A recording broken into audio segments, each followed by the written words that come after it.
This is the E-commerce Braintrust, a podcast about building momentum online for established consumer brands. Join our hosts and their expert guests for high-level conversations about e-commerce strategies, trends, and innovations. Access our Braintrust and boost your brand's e-commerce potential. Hello and welcome to the E-commerce Braintrust podcast. I'm Julie Spear, head of retail marketplace services at Acadia, alongside my co-host Jordan Ripley, director of retail account management. Today, we're going to dig into how Amazon's DSP has expanded its streaming and connected TV media buying footprint through strategic partnerships with Netflix, Disney Plus, and Roku. And to help unpack it all, we've got our friend, Pat Petriello, back to chat us through all of these updates and what they mean for brands. So welcome back, Pat. Great to have you. Awesome. Thank you. Good to be here. Good to still be a friend of the pod. I was a friend of the pod last time. So wait, Julie didn't explicitly state that. I dropped the title. I am sorry if that led to some wonderment. If you are still a friend of the pod, it's not menace of the pod. You want to be clear? I'll take what I can get these days. Yeah. The fact that I'm here is an honor enough, honestly. Yeah, like if the pod sees you at a coffee shop, it would say, "What's up?" I think. Appreciate that. Yeah. Now that we have all those pleasantries and assurances that we're all friends, Pod and Pat, we'll dig in. So actually, last time you were here, Pat, we were talking about DSP. And the question was, are you DSPing or using DSP like it's 2023? I think we talked about your grandmother. And so in that conversation, we talked about the evolution of DSP and how it's really expanded across the funnel, both on and off Amazon. This is an episode that is well worth the listen. So listener, if you haven't listened to it, we'll link it in the show notes so you can check it out. But fast forward, it's been a mere 3 months later, and Amazon has since launched new integrations and partnerships with Roku, Disney, Netflix. All of this is which they've touted as part of their open internet investment. Can you walk us through kind of a zoomed out high level view of the past couple of months and what it tells us about Amazon's investment in DSP in general? Yes, absolutely. And I think some framing will be helpful here for the rest of the conversation. I might say DSP as shorthand here with an understanding that we're talking about Amazon DSP. So I'll try to be as specific as possible because obviously there are many DSPs. Amazon's only one of those. So I'll try to be as specific as possible with my language when I'm referring to what programmatic media buying platform. It is the DSP closest to our heart here on this podcast. Near and dear, 100%. The second piece, and at first I was insecure about this, but I actually think will be useful to our audience is in full transparency, I don't come from a world of TV media buying. That is not the career path I have been on, but I have been in the retail media space for the better part of 2 decades. And I was thinking, I think most of our audience lives more in that world. So the lens through which my lived experiences is through the retail media landscape. And so that will inform at least some of the positioning and framing. But I also don't want to pretend I've been buying TV spots for the last 20 years. So I think that'll actually help with our audience. So yeah, I'm sorry, Pat, I feel like that convergence is an important part to highlight here. I think it's the uneasiness that we're all feeling a little bit of this is an integrated media buying world that now is colliding into retail. So yeah, I love that perspective. I'm excited to learn more from you. 100%. And it is exciting. It is really, and the opportunity is awesome. So that's what we're here to talk about. So to Julie's question, which was take us to the high level, what have the last couple of months mean? What's the signal through the noise here? If you're buying media, you're running a brand, you're doing a million things, you see I saw an integration with Netflix. I think I saw something with Disney. At some point you're going, I don't know, every week there's a new integration. What is the story? And because you guys know me, I like context. I think it's useful to zoom out slightly here and define what's happening in the media landscape, macro level view first. And then that will inform what Amazon's investment and Amazon DSP product development roadmap has been. And then that, most importantly for this audience, is what does that mean for advertisers? And I don't want to lose sight of that last piece is the so what. So check me during this conversation if I annoy that.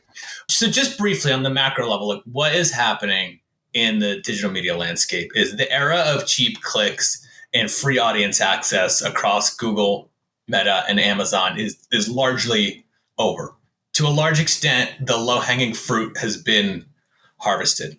This is not me being a hyperbolic LinkedIn search is dead person, because that's not what I'm saying. But brands have seen plateauing growth as these platforms have matured, and just to continue growing, they need to find new ways to reach new audiences at scale. I think that's very relatable for all brands to say, how do I reach more customers at scale in a way that's measurable? Okay, so that's what's happening on a macro level on the media side.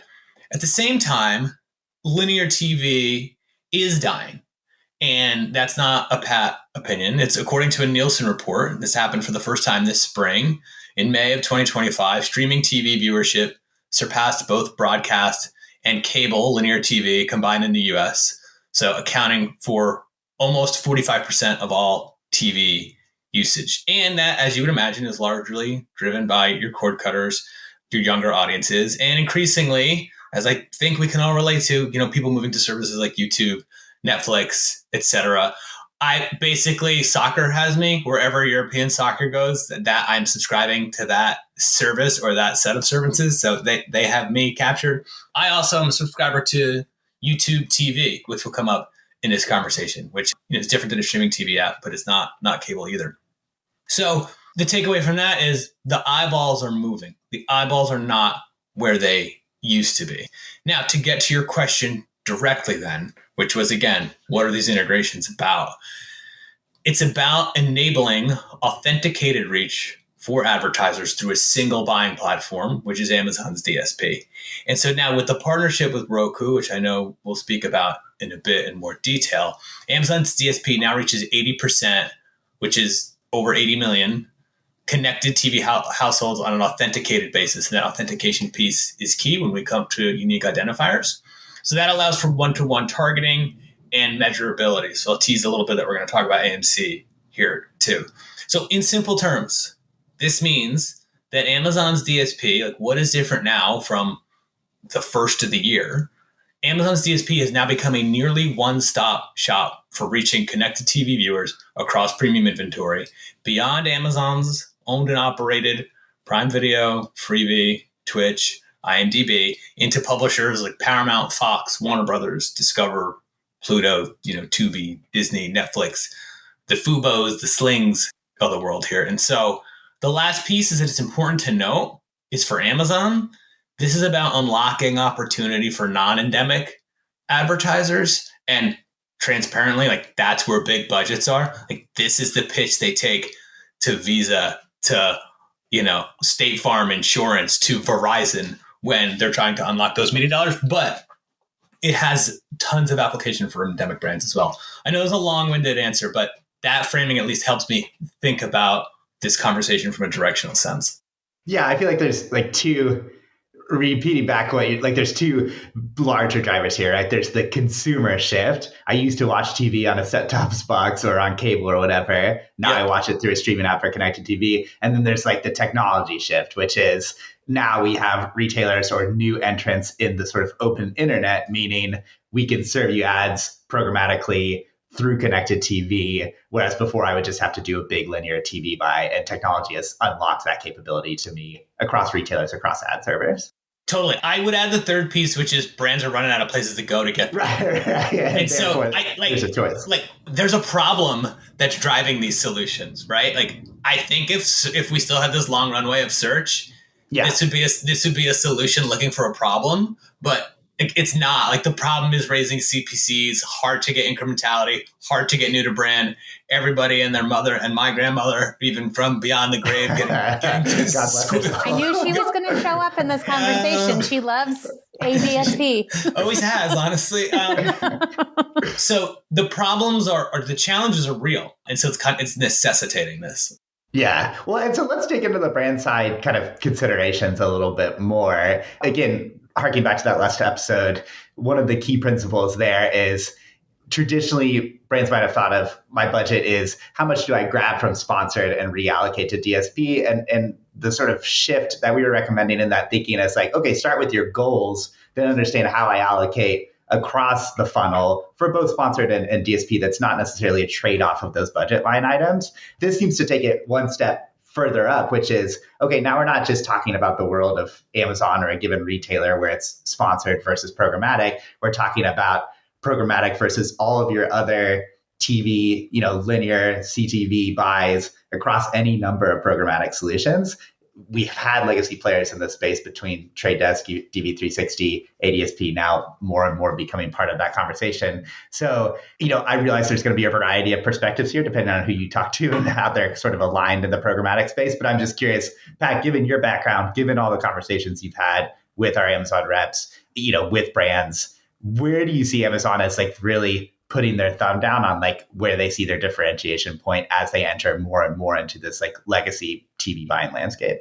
For sure. And you brought up an interesting point in that too, just quickly, is that I always think about this through the framing of what will brands do given what they've already done. And if you were starting from scratch completely today, what would you do? And there's such wide gaps between those because there's politics, there's org charts, there's incentive structures, there's legacy relationships. We'll get to that a little bit later on in terms of actionability. But for Amazon's differentiation in terms of their DSP, especially with these open internet integrations, there's a few key points. We can keep them pretty simple. Is the advantage of accessing these various audiences through a singular DSP, Amazon's DSP, as opposed to, let's say, in previous state, you had to access those same audiences through 3 or 4 different, maybe you had DV360, you had Trade Desk, you have MIQ, you have whomever you have, is that you can set universal frequency capping within Amazon DSP. So what that means is instead of accidentally hitting Jordan or hitting Julie, 40 times with the same ad because those different DSPs aren't talking to each other, you have that universal frequency cap within Amazon's DSP. And so it reduces spamming. And that's good because you're not upsetting your shoppers. But most importantly, you're getting more efficient use of your media dollars because instead of hitting the same group of people 100 times, you're reaching, I'd have to go back and pull up Amazon's case study, but I think in their initial test of Roku, they were hitting 30% more audience size with the same budget simply because they weren't over-indexing on spamming people too much. Mm-hmm. So it makes media dollars go further. The second piece, and I probably should have led with this because it is a clear differentiator, and this is the ability to tie in Amazon Marketing Cloud, so AMC, Amazon's data clean room, analysis and audience insights for closed loop attribution and for targeting in ways that is just not possible through other DSPs. I mean, this is what makes Amazon Amazon is their 1P data. They know what we're browsing for. They know what aisles we're in. They know what we add to cart, what we add to baby registry, what we shop, what we subscribe. Well, now they know what we're watching, what we're pausing, what we're listening to.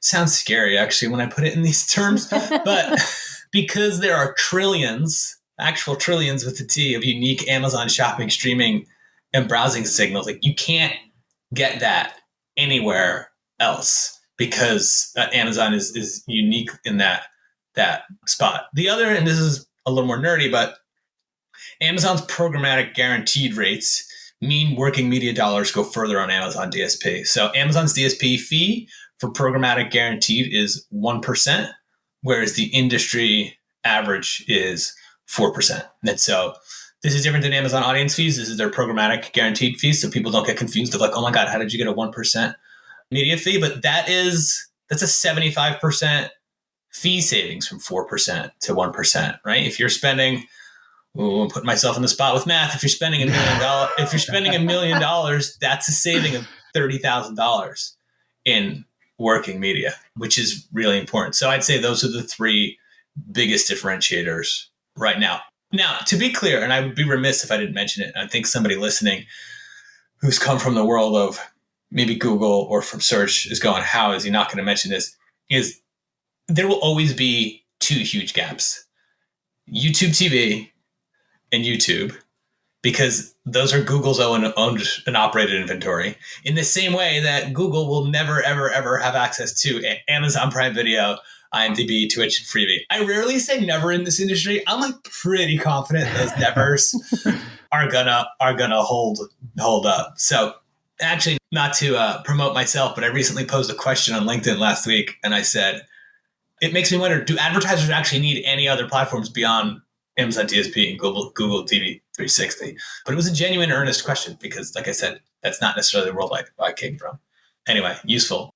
Keeping on the path of differentiation, let's talk a little bit about the distinction that here between the Disney and Netflix partnership versus the Roku partnership and how this plays into the importance of Amazon's open internet strategy. Can you kind of break this down from the viewpoint of impact from a reach and supply point of view, but also from a performance and measurement point of view? Yes, and this is where we get into the weeds a little bit. The details are important. And so it's a good question because we've been framing this as Roku, Disney, and Netflix, which makes them sound like, oh, they must all be the same. But, and to your question about Roku, so Amazon Ads and Roku, they formed an exclusive partnership. That partnership actually creates the largest authenticated connected TV footprint anywhere. That's according to ComScore. And the biggest distinction here for Roku, at least in this first phase that we're in, and I should be clear, like this is not done. This is this is going to evolve tremendously in 2026. But in this first phase we're in, is that the integration with Roku is the deepest because it is a platform integration. So people don't just watch shows on, the Roku channel or the Roku app. They have Roku devices built into their smart TVs. They have Roku devices, like third-party Roku devices that they purchase and plugged into their HDMI ports on their televisions. So it's a platform integration, and it uses a custom identity resolution service, which is fancy speak for saying it's using the Amazon DSP unique identifier. And so that allows Amazon DSP to recognize logged in viewers across Roku's operating system and their devices. And that's what allows you to get that granular targeting and analysis. And when we go back, now we can build audiences on that. We can run sponsored ads against that. So it's the deepest and highest confidence integration. The integrations with Disney and Netflix, by contrast, are huge. So you don't want to minimize those because of the audience access and the supply that you're gaining access to. But those are publisher integrations, which are a little bit different. And so I was talking to some folks in the know, and the gut feeling is Netflix of those three kind of jumps out because I think, I don't know, the brand Netflix and just how many hours people spend on Netflix. And they were saying that from a volume standpoint, in phase one, which I'd say is right now, the Netflix integration will probably produce the least amount of volume today. That may not be true over time. It's just available inventory.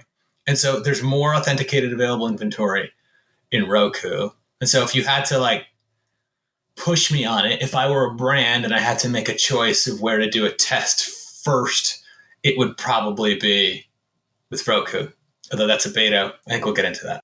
Yeah, this distinction makes sense. I think, if you just think about your household, the households of your friends, how many, in the past, Amazon was using Fire TV, Fire Sticks, right, to authenticate people. Yep. But the number of people that have those versus the number of people that have a Roku device in their house, that's a huge unlock in terms of that authenticated household. It's reach.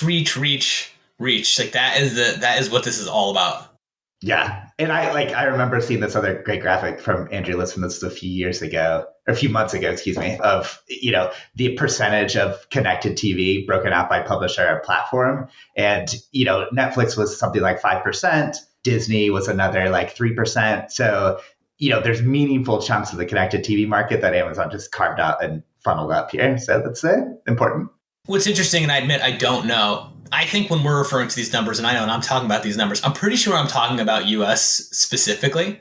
Maybe this is for a future episode. I'd love to actually have a better sense of, I know Netflix has traction globally, Apple TV has traction globally, but I'm sure there's also non-US regional streaming. So I don't know, that could be a potential new frontier.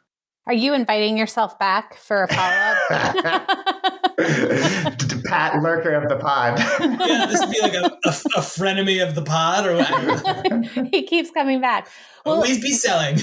as you're doubling down on Roku, I know, our team, we've been early adopters of testing the authenticated supply, and we're early days into it. And so What are some of the initial learnings that we're seeing from this test that could help brands consider how they might build some testing in to their media plan as well? For sure. Yeah. And it's been really exciting that we were able to get access to Roku beta testing before it hit general availability. So it's something to bring value to brands, to be able to get some learnings out of the gate has been great. And so one of the things that really took us by surprise, and I don't want to set this as an expectation because this wasn't even the goal, is we saw more conversions than we were expecting, because obviously this is an upper funnel brand building focused test, but we actually saw some conversion value as well. Obviously, we're not measuring it by ROAS or orders, but you're not going to turn the orders and sales down if they come as part of the media spend. So that was a really interesting takeaway. What we've also been able to do is, as we've alluded to here, we've been able to create AMC custom audiences. And so part of the value is in the audience building that we've been able to retarget with our sponsored ads. And this is why we always talk about, DSP and sponsored ads needing to work hand in hand to view the test. And so we're able to specifically market to that group. We also saw that this high addressability inventory, which again, high addressability because of the authentication of the audience. It led to more add to cart on average across all the brands than for the brands who are not running this media. And so it is early days. This was not massive tests, but enough to be statistically significant that all of the brands we tested with, and I think it was 3 or 4, said they wanted to continue testing. And we already have kind of a second tier of brands who are looking to get involved and expand in this too. So early days, it's been really positive and something we're really excited about. Amazing. A lot of, I think, our discussion around this has focused on, clearly the target of this open internet initiative is those brand dollars that would have traditionally gone to linear TV, but now eyeballs are disappearing from that medium. And so already we've seen this shift to CTV. Now Amazon is very much a player in that space. So if you sort of put yourself in the shoes of the brand side CMO or marketing director, and either they've done extensive linear TV buying, or maybe they're very early on in their sort of TV buying journey, do you have a recommendation, Roku aside, of just how I might start dipping my toe into this within the realm of ADSP? Yeah, the first thing I want to do is I want to give those people a hug and tell them that it's okay for that brand media buyer or that CMO. So, kidding aside, I want to be compassionate with those people because of and Julie said this in the open, of just how much has changed. We did a podcast like 90 days ago. We talked about none of this. And in that podcast, we talked about how much changed. And so it's wild. And we're in the meat of Q4 and tariff uncertainty. And so this stuff is really hard. But I'd say to those people, first off, don't worry. You are not too late. You have not missed the boat. Free yourself of the burden of FOMO. We are like far, far, far closer to the beginning of this journey than the end. So we're okay. And maybe I'm partially saying that to myself as well. But that said, to answer your question about how do you dip your toe in, as with most things in life, education is so key here. When you get that FOMO feeling, when you feel like you're behind, the human desire is to sprint. And that human desire is understandable, but really we should stop and slow down and make sure we understand what direction to sprint before we just start putting our foot on the gas. And so the education is both with regards to the state of play with programmatic media buying, both internally, what is your brand doing today? Are they doing any programmatic media buying up to might be spending tens of $millions a month across multiple programmatic, right? There's a huge spectrum here. And then also external to the industry. So on the latter front, learning about the industry, hopefully conversations just like the ones we're having right now help people make sense of everything that's happening. If you're a brand already using Amazon DSP, it's easier to expand because you have a seat, or more likely you're working with a partner who has a seat. You understand the targeting, you understand the reporting, you have some understanding of how to use the tool. And really what's happening now is just how to use that tool in a different and more expansive way. If not, I'd say know that there's no minimums for Amazon DSP if you're not doing Amazon managed media buying. And so the financial barrier to start testing is quite low. But I will say you absolutely do need the requisite expertise to test confidently. Otherwise, I fear like building tests to fail. And that expertise needs to come with in-house talent or with a proven partner. I don't think you can just take your social person or your search person or even like your linear TV person and say, hey, go check out Amazon DSP and start building out campaign. Like that is not going to work. And so like that would be a direction that somebody could say, I'm going to sprint. I'm going to have so-and-so on my team to do it. And that would be sprinting like right into a wall. So first is like a realistic evaluation of, do I have the talent through either my in-house team or a partner to be able to actually give this the proper test? So let's fast forward to the next time you're on in 90 days to talk about what's new with Amazon DSP. What will we be talking about in that conversation? What should advertisers start preparing for now for any of the changes that you foresee on the horizon?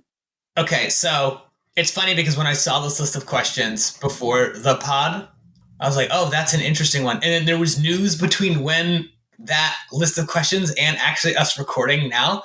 So especially in the audio and podcasting space. So SiriusXM with Pandora, SoundCloud, and other podcasts optimized for e-commerce signals, that's coming. I think some of those are actually already available now from available through DSP to be able to do audio advertising. Spotify, you may have heard of Spotify. Spotify global audio and video. So that's going to add a second pillar of audio reach.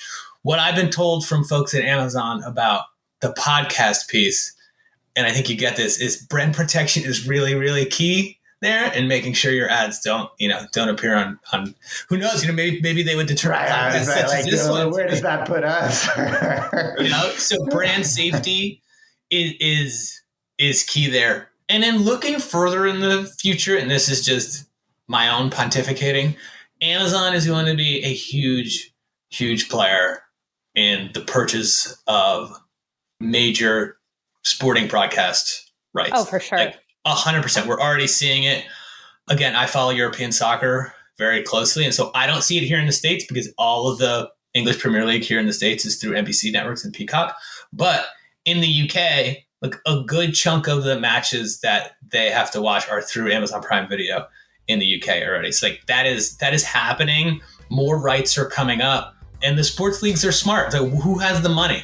Apple, Google, Netflix, Amazon. And so that is 100% like the next frontier we're going to see. Well, we heard it here. We'll have you back to confirm this. We'll hear it again. And we'll have you back as a friend of the pod to pontificate further. And as usual, Pat, it was great having you on. Great conversation, and appreciate your insights. Thank you both. I appreciate it so much. It's fun.